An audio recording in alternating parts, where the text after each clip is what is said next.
You're listening to the podcast, Clean Comedy Chats with your host, Drew Davis. It's gonna be awesome and will change your life forever. You're welcome. You're welcome. Welcome back to the Clean Comedy Chats podcast. I'm your host, Drew Davis, and I'm with another Clean Comedy Collective comedian. That's what we do every week. I'm here with Rhonda Sweat. This is a real life interview. Yes. It's not a Zoom. We're in my house. Your last name is fitting because I don't have any AC right now. So No, he doesn't.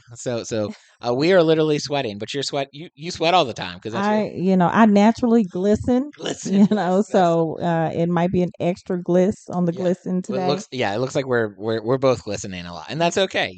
Mostly because most people are just listening to this. But Perfect. But if this is your first time with us on this podcast, first of all, thanks for joining us. Thanks for listening. You're probably a fan of Rhonda, and that's how you ended up here. Just to let you know kind of what we're all about. This is the Clean Comedy Chats. We interview a different comedian from the Clean Comedy Collective every week.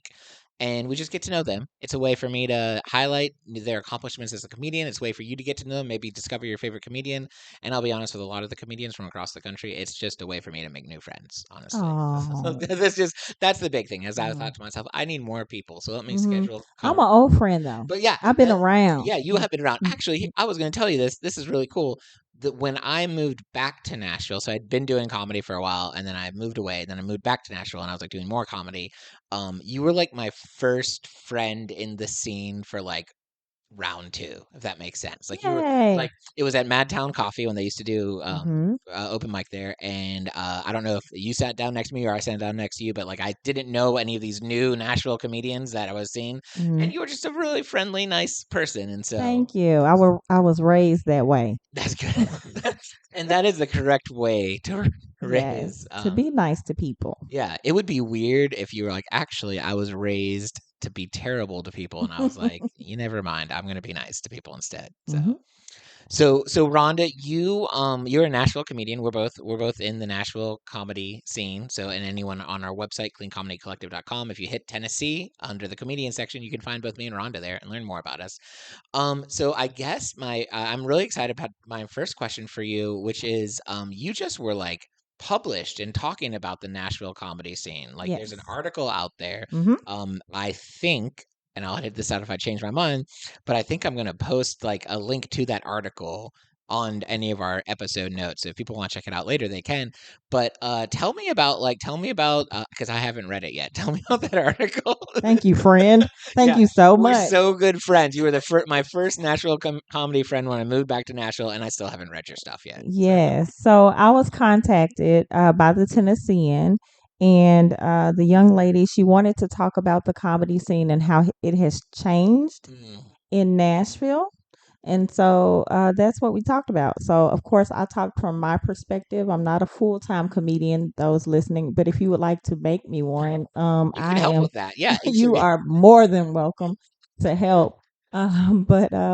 So she wanted to talk about my perspective and kind of what I noticed about the scene. So yeah, it's been good. So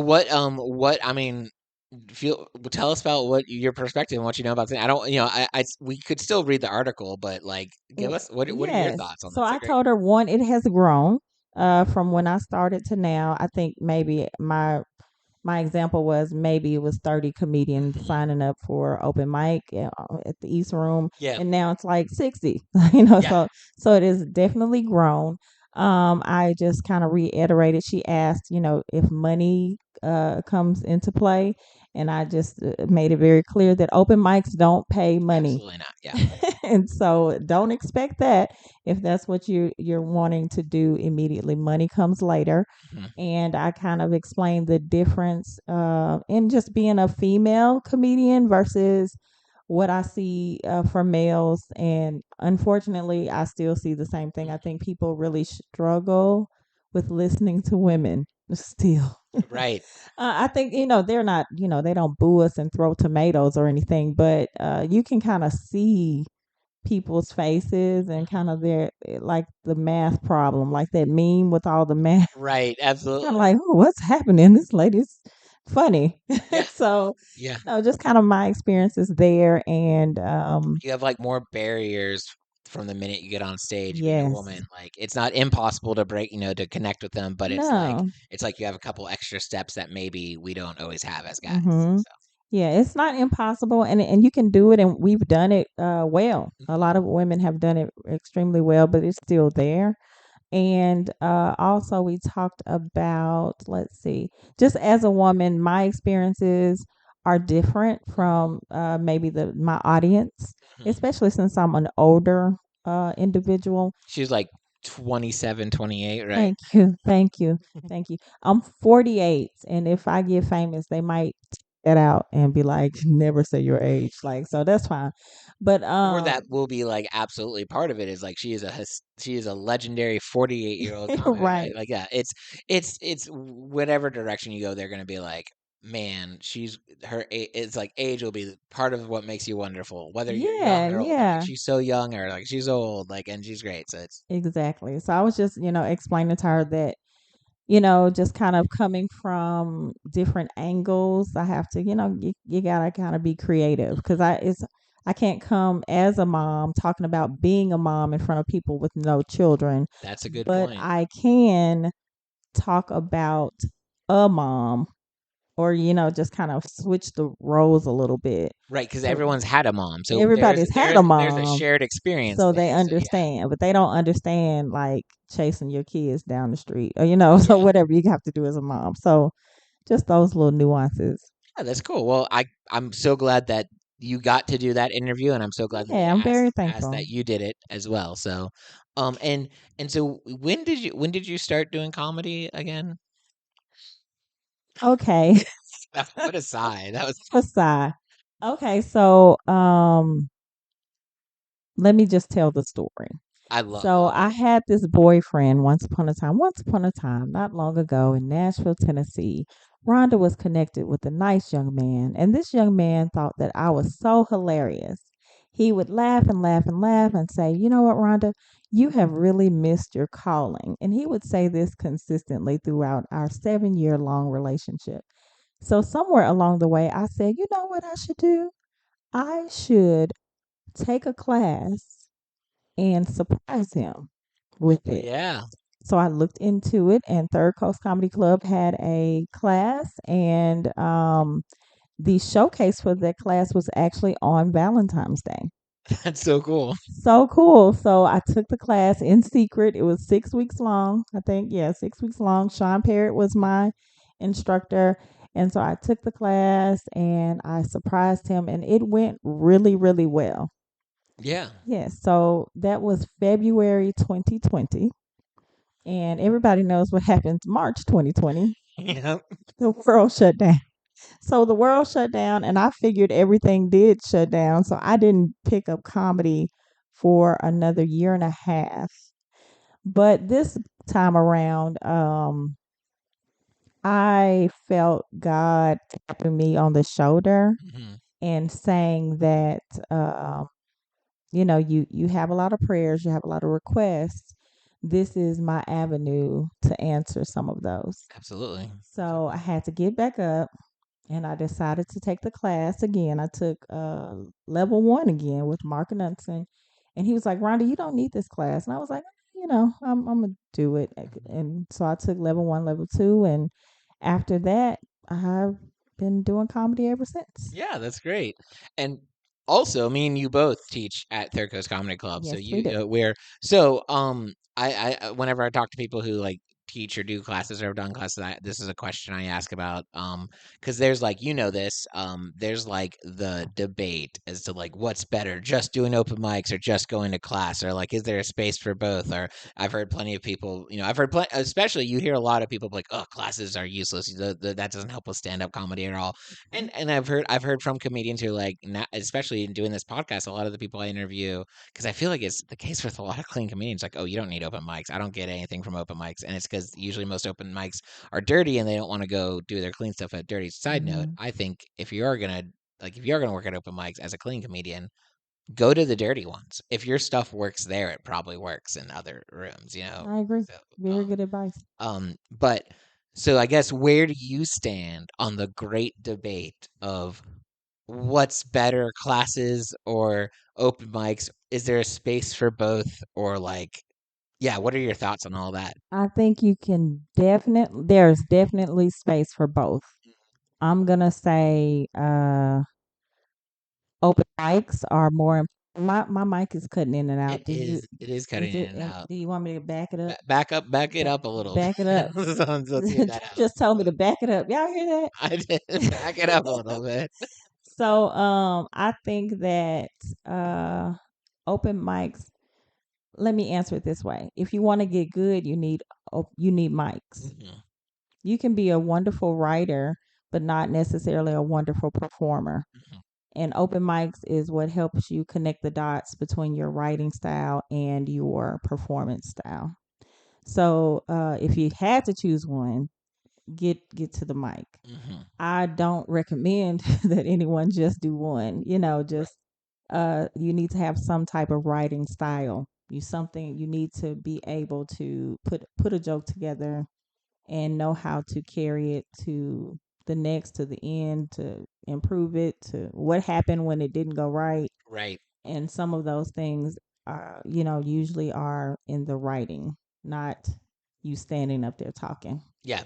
And because there is such a skill and craft to comedy, and I do believe that some of it is really hard to teach. It's just you got to learn through Hmm. experience. And there are no two comedians that are exactly the same. So what works for me might not work for you, and vice versa.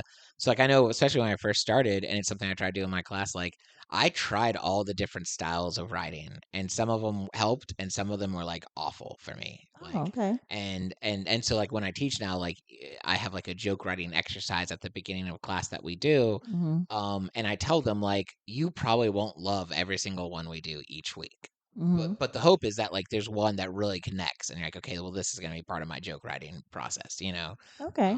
I I'll have to know what that style is. I don't teach that way. I just go in immediately and tell them there are certain things I cannot teach you. Mhm. I can't give you stage presence. I Yeah. can't really give you timing. I can't some things I cannot teach you. That's just not how it goes. You just have to develop through You have to experience. I Yeah. cannot give you likability. Yeah. I can't make people Some like of you. us just are unlikable. There's nothing you So can do.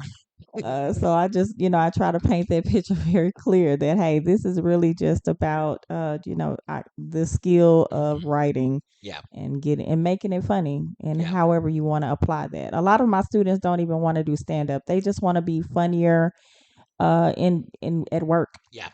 I see that a lot with the in-person classes, and Hmm. oddly enough, when I find clients online, you find me. Oftentimes, it's like frat bros. I just want to use this to pick up women. I'm like, I don't. I want their paycheck, so I don't tell them that comedy isn't really great at picking up the ladies. Hmm. But I'm Hmm. like, yeah, I'm sure that'll work out. Yeah, sure. Absolutely. So I will say I subbed for you last Sunday or the Sunday before for your class, and Okay. they were really good. And I'm telling myself it's just from your phenomenal teaching. Thank I you. couldn't tell whether it's like was it natural talent. I was like, or maybe it's just Rhonda's amazing teaching. That Thank so. you. I really, really put a lot of time into them.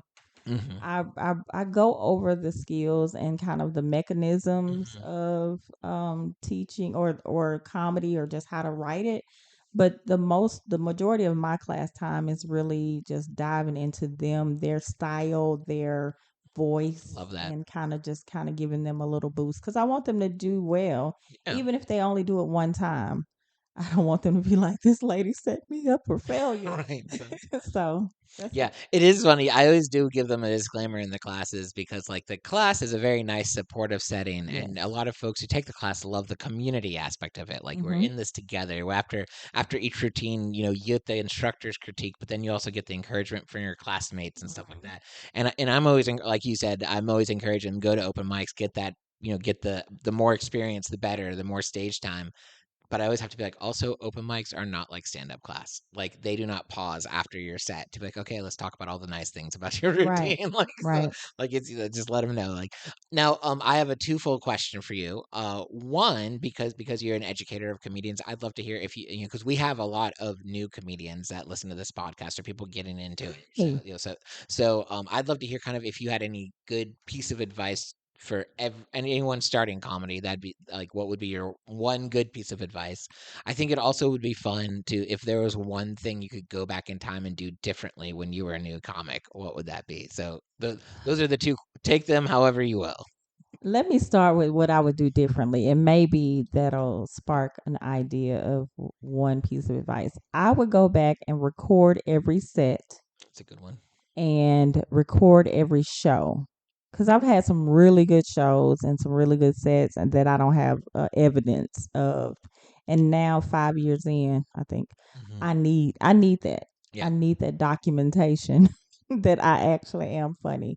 So that's what Sometimes you just got to prove it to yourself. I gotta prove to myself and whoever I'm trying to beg for a spot.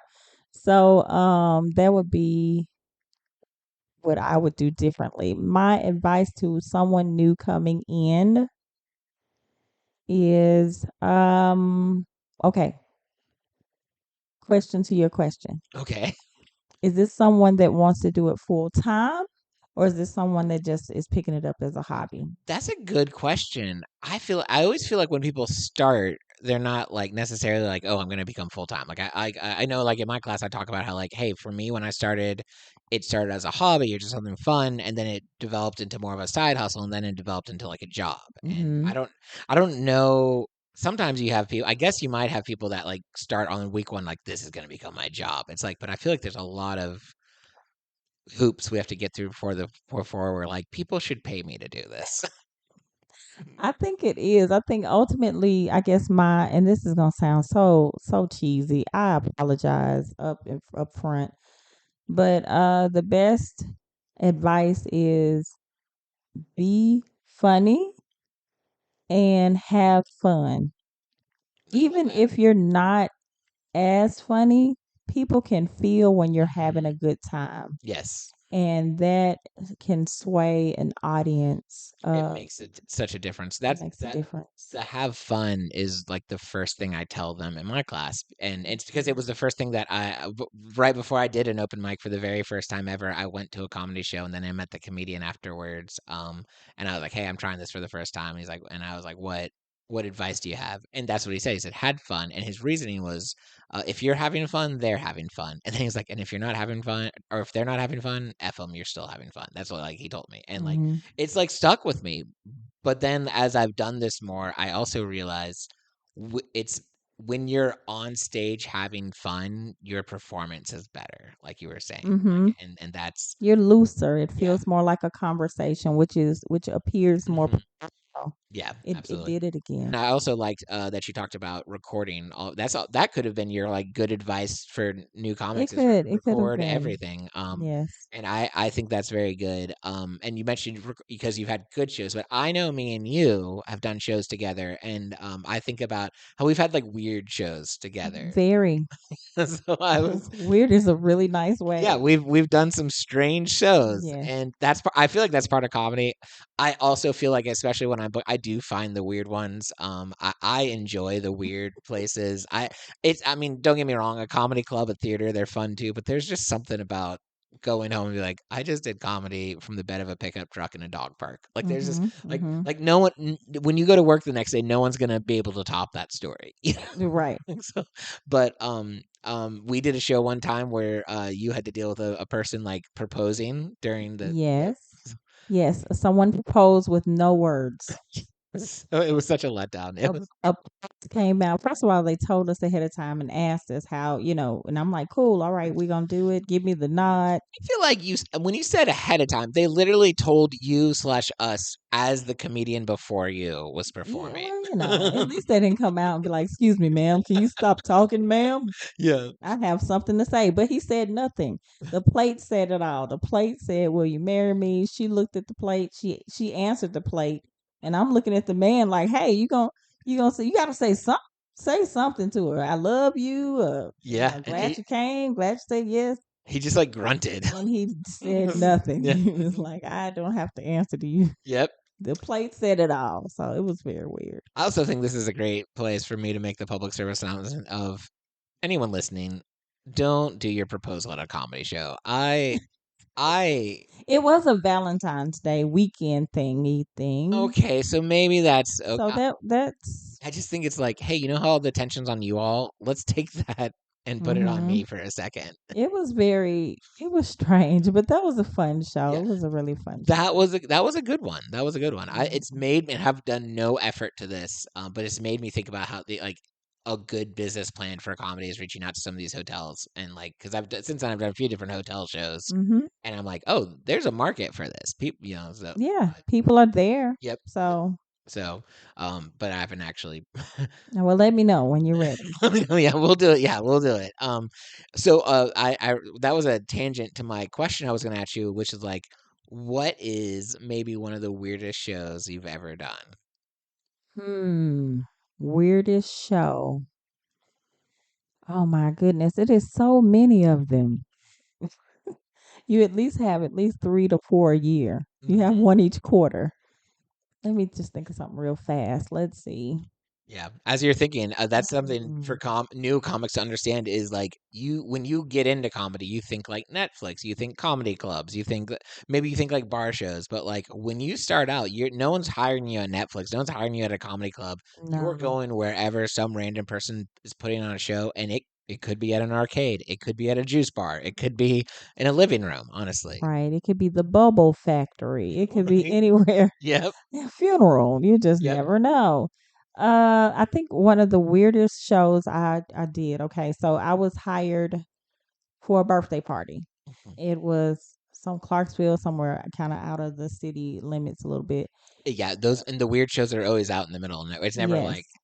New York City. It's So what they didn't tell me about this comedy show is that the lady I was performing for, her nickname was also Mean Ass Betty. I love that. So I'm performing in front of Mean Ass Betty, and this is my first 45 minute set. So I'm excited. I have my friend there clocking my time, just so again, because this is, I guess, a separate conversation. As you kind of climb and Mhm. build your routine, you need to know where you are. What do you need Yeah. to. So I'm doing a lot of stuff at the same time in my set. And Mean Ass Betty is right there, not cracking no smiles. And is this all audio or do they get to see me? If they're watching on YouTube, they get to see you. Okay, so if you keep, so And if you're not watching on YouTube, you might want to I go watch will, us on YouTube to get yes, this. go watch because I am not a thin woman. Let me say this: I am a look. I had a man has called me Big Juicy before.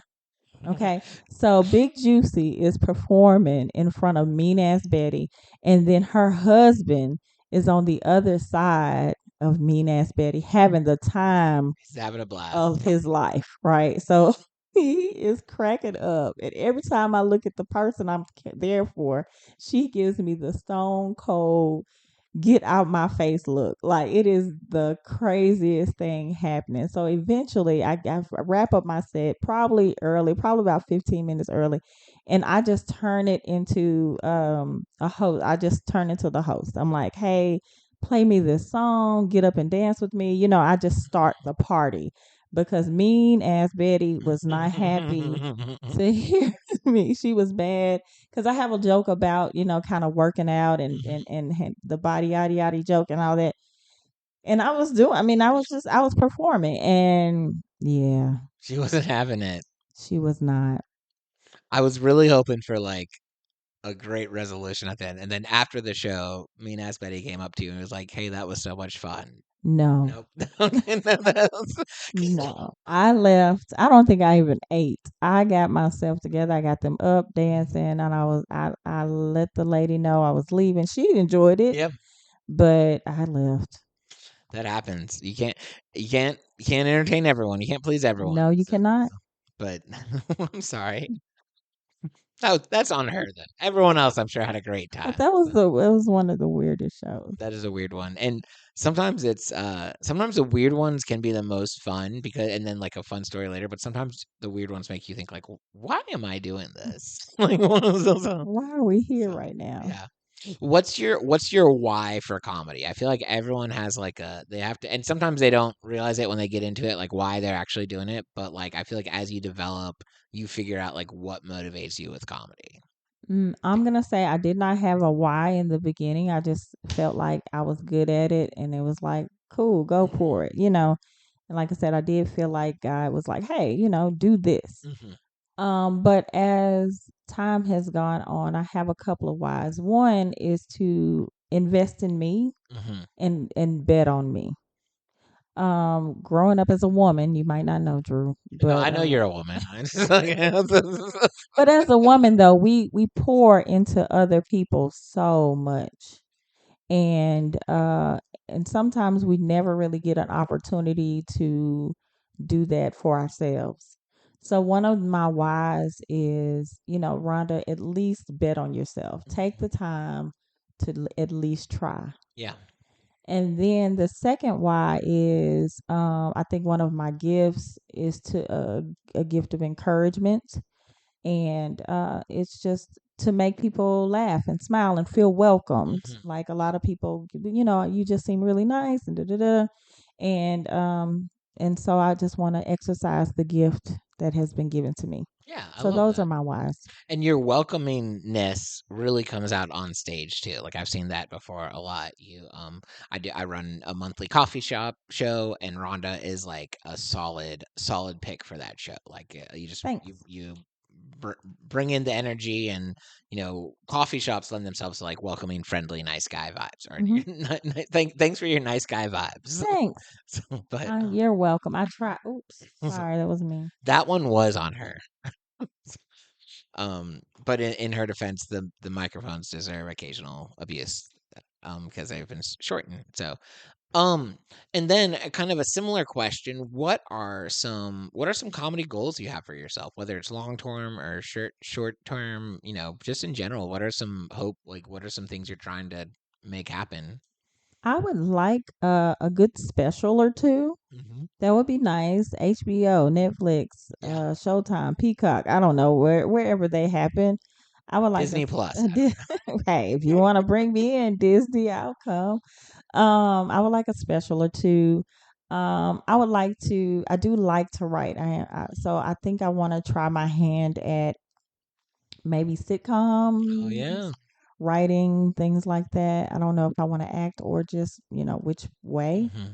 but I do have a lot of ideas, so I would like to get all of those out of my head. Have you ever written for another comedian before? Is that an experience you've had so far? No. It's weird. It's weird. I mean, it's not. I think for some people it's very fulfilling because like you give a good joke, and then especially if you get to hear it later, you get to hear it do well. Mm-hmm. So I like it when it works well. But I've been hired to write for comedians before, and the weirdest part is like you're not like I'm not writing in Drew Davis's voice. I Mm-hmm. have to learn about the comedian and kind of see what their style is, and then pretend to be that person and write.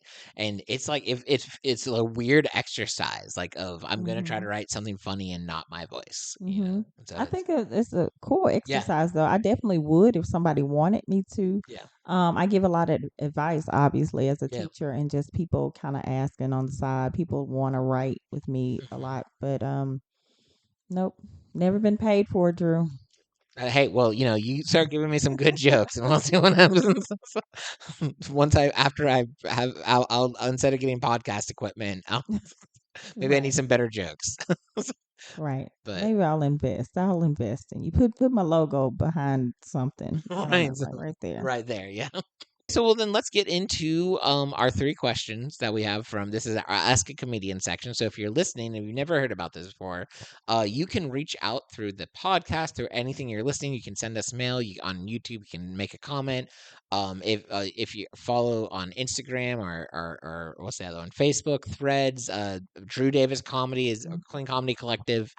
You can send us messages there, and I've even had someone just randomly email me questions before. Mhm. So I've always made the joke like if you just see me out in public and you have a question you'd like me to ask a comedian, let me know. I'll put it in the notes app. Like Right. yes, Pigeon yeah, carrier. yeah. Send, but basically Write it people. on his card. Well, Only if it's like dirty and you can like write it on the like that I think would be okay. But like if you have to like get your key out to key it in, well, please don't do that. But so we this is a game called Ask a Comedian. I say it's a game. I don't know if it's just an activity. Do you have like music to start it? I don't. That would be great. Maybe I'll add Yeah, that. like I can. this comedian. That's there we go. Boom. That's the track. I'm just gonna take that and play it before each section. So yeah. So if you have a question you'd like me to ask a future comedian, let me know by somehow getting the question to me. I've very frequently put statuses out like, hey, let me know if you have any questions, but you don't have to wait for that. You can just let me know. And so here are questions that we have for Rhonda today. So this one comes from Bo Cowan on Instagram. And I believe we've already talked about this a little bit. But um, but maybe we can get specific details on the place because he said, "What was your very first time doing comedy?" So, like, do you remember the place? Do you remember the? Yes, it was Valentine's Day, 2020, at Third Coast Comedy Club, and I was the headliner. I was the best in my class. Nice. Side note, no, I was playing. I don't know. I But could have. but as two people that teach that class now, you do make sure you end with Yeah, yeah, one of you yeah. start and end with your You want to strongest start and end with one. the strongs. Yeah. If nothing else, if the middle falls, then hey, you Yeah. did your best. But yeah, that was my class. I don't even use those jokes anymore. I remember saying that I date younger men, but I'm like a middle-aged cougar and something like my jokes were really good though. I had a Yeah. good little Yeah. Good. Yeah. solid 5-6 It's minutes. funny that you have cougar jokes because in one of the things that we cast you for, it was for Jim Cougar. So Yes. that was so weird to like come up to like, hey Rhonda, I have a Hey. part. I Would was you? I was the cougar. So what he's talking about, people. So check out his website. I'm sure it's somewhere It on is. Yep. there. So he does these videos for It's now D&D Entertainment. It was D&D fitness. Fitness for yeah. Okay, yes. So I was the gym cougar. And so he had me harassing this young man in the gym. I still wear my t-shirt around. I get compliments from the I t-shirt, by love the way. that. I love And that. so I was the actual gym cougar harassing this 20 something year old man and It and was it's fun. it's funny. I was my character was just lonely, and it was hard to tell where Drew ended and where lonely began. So this next question comes to us on Facebook from John Oriver, and he's got the most cynical questions, but they're always fun for a fun combo. So who should a club book instead of you? Who should a club book instead of me? Amber Autry. She's a solid pick. She's a solid pick, but generally they're looking for okay, this is how it works. So if somebody like Amber or somebody else, like they're busy now, right? Hmm. So if somebody's looking for a Drew or a Bernard or something, you're usually looking for someone kind of sort of like them to Yeah. give them, because that's what they're looking for. They're looking for that style. So I'm a little high energy, Hmm. friendly, Yeah. so that's who I would say instead. If you're looking for somebody Like a Rhonda like Rhonda comedian. like, then Yeah.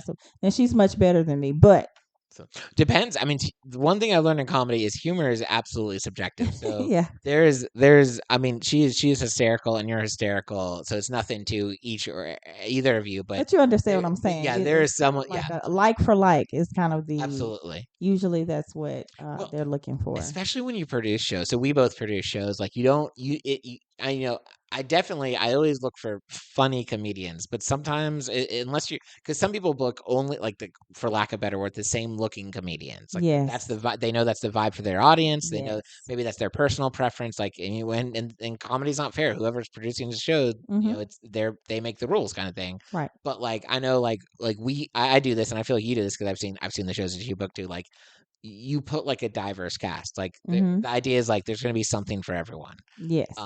But when you do that, it is tempting to start having like your um well, I need this kind of comedian, so here are my three options. Or whatever. Mm-hmm. So like, so even though you're still like you still kind of cast people, you know. So, Yeah, but I think a well curated show mhm, has several tones of mhm, comedy. So you might have somebody that is a little dark. You might yeah, have someone that's a little dirty. You might have someone that's high energy and kind of bubbly. You might have someone that's clean. You yeah, know, like if you just had to do it, I think that is just a well curated show. So when I'm thinking of that question, mhm, I'm thinking about yeah, literally how do I make the audience walk out and be like, man, that was a really good yeah, time, absolutely, and it was a well-rounded time. They laughed at something that they wouldn't have never considered yeah.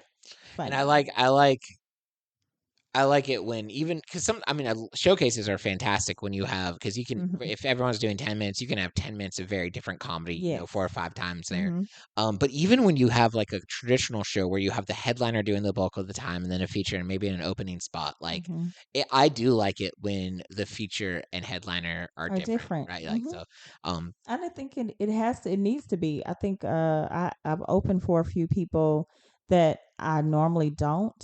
But the booker didn't think it mhm, through because we both basically got up and talked about our lives, right. right?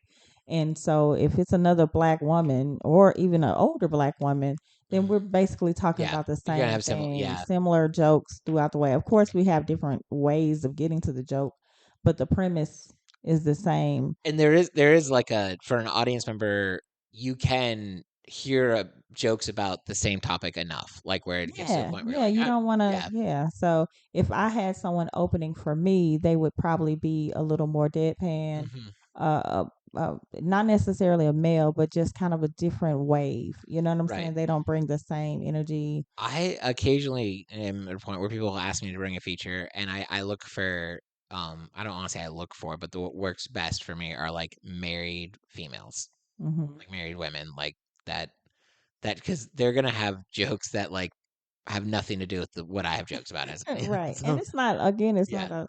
You just want to give the yeah, audience a good show. yeah. I have found though I do grab it. I hate this about me because I used to not.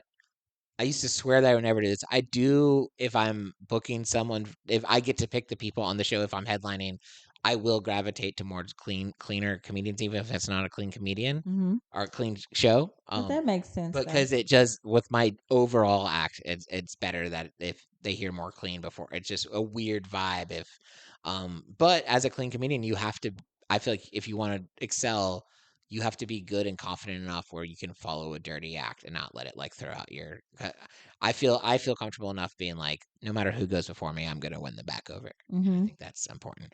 Okay, third question. This comes from Threads, which has a whole assortment of people. So this was Westside Ken 68. Okay, West Side. Here it comes. This is I'm excited to hear your answer on this one. And we kind of talked about it a little bit at the beginning, where of the topic of hecklers. He said, Hmm. "Why are 90% of hecklers middle-aged professional white women?" What do you think, Rhonda?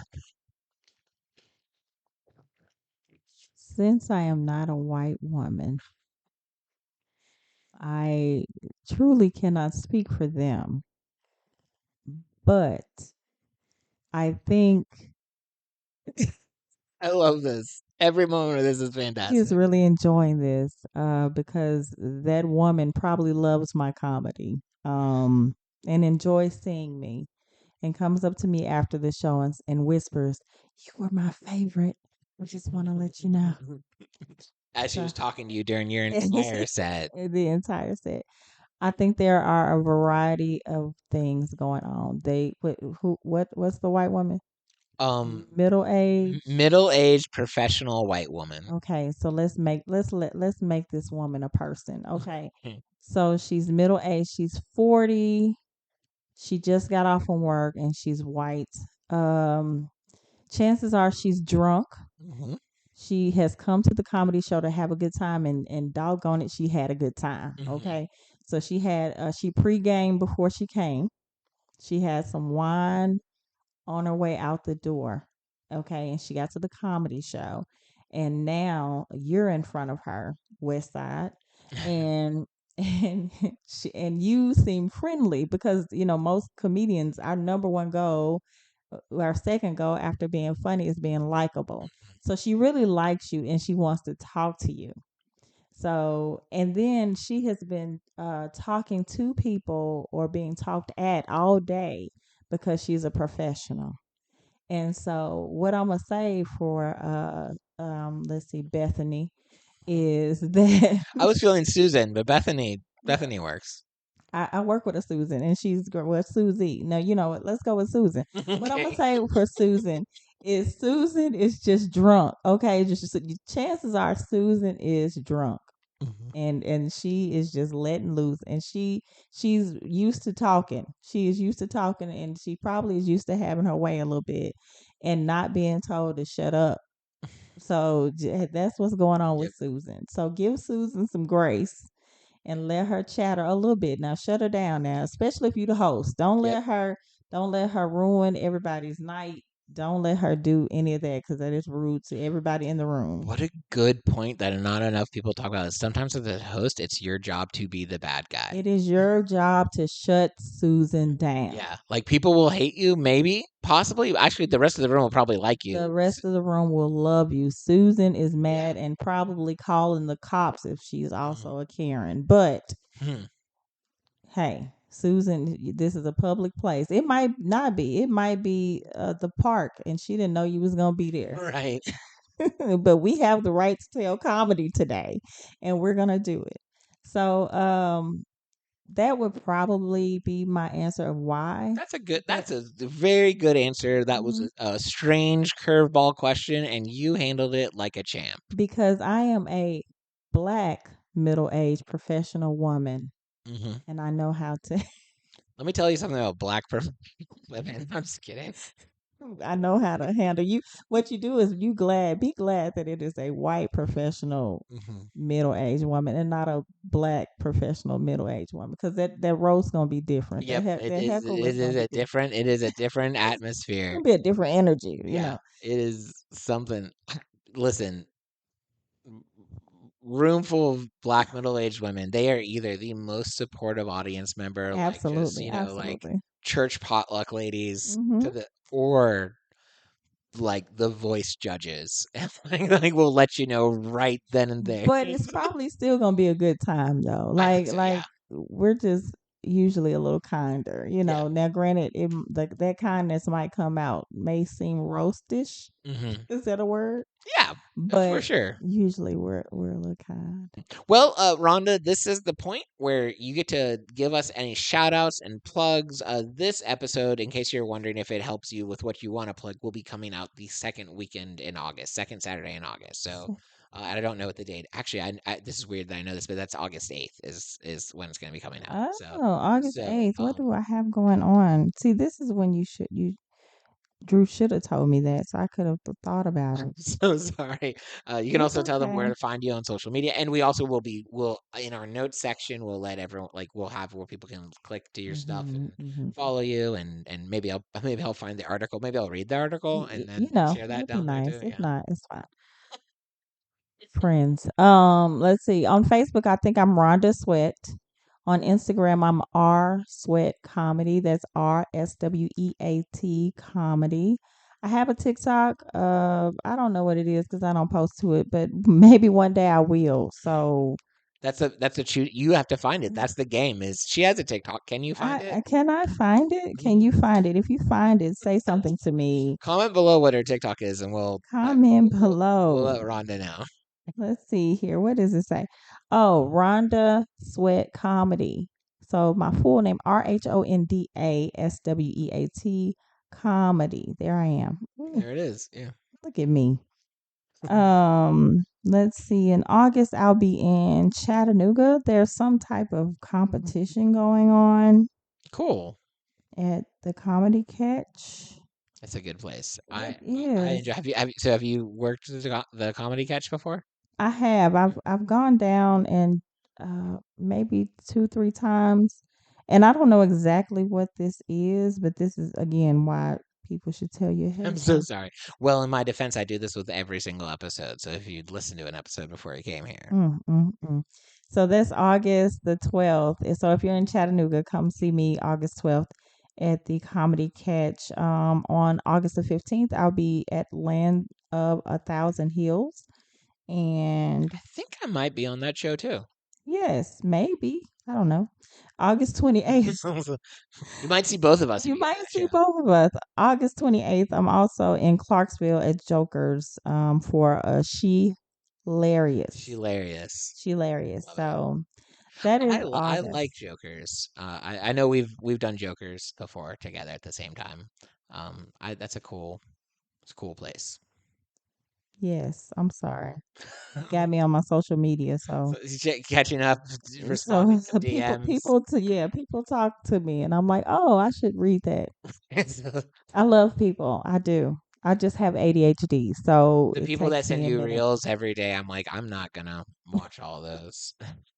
Thank See, goodness for emojis. It's it's like, people like you. You're like, "Did you watch it? Did you watch it?" Nah. nope. I Mm. don't. Mm. Well, and then after you follow Rhonda on all of her things, you can check out the Clean Comedy Collective. So we have our website, cleancomedycollective.com, and on that website you can find all of our comedians. I believe we're at somewhere like 245 comedians from 39 different states. So you can come check them out. Maybe whatever state you're from, go find your new favorite comedian in that state, or come to Tennessee and check me and Rhonda out. Yay. You can also listen to previous episodes. We interview a different comedian every week, and we're going to be doing that until I run out of comedians. So, and then I'll do a season 2 where I re-interview the comedians. So that'll be fun. And you can donate to our podcast. We have a Patreon where you can get early access to longer episodes if you want, or you're just donating to a good cause. And if you're a comedian and you're interested in working with us, there's like a submission form and an application, and you can do that all on our website. And thank you, Rhonda, for being on the show. Thank you for having me. I enjoyed this. This was fun. Good. Well, you were a fantastic guest, and I glad I had you. And then so everyone else, we'll be bringing a different comedian next week. So come back and chat with us. And thank you so much. Have an awesome day. Bye.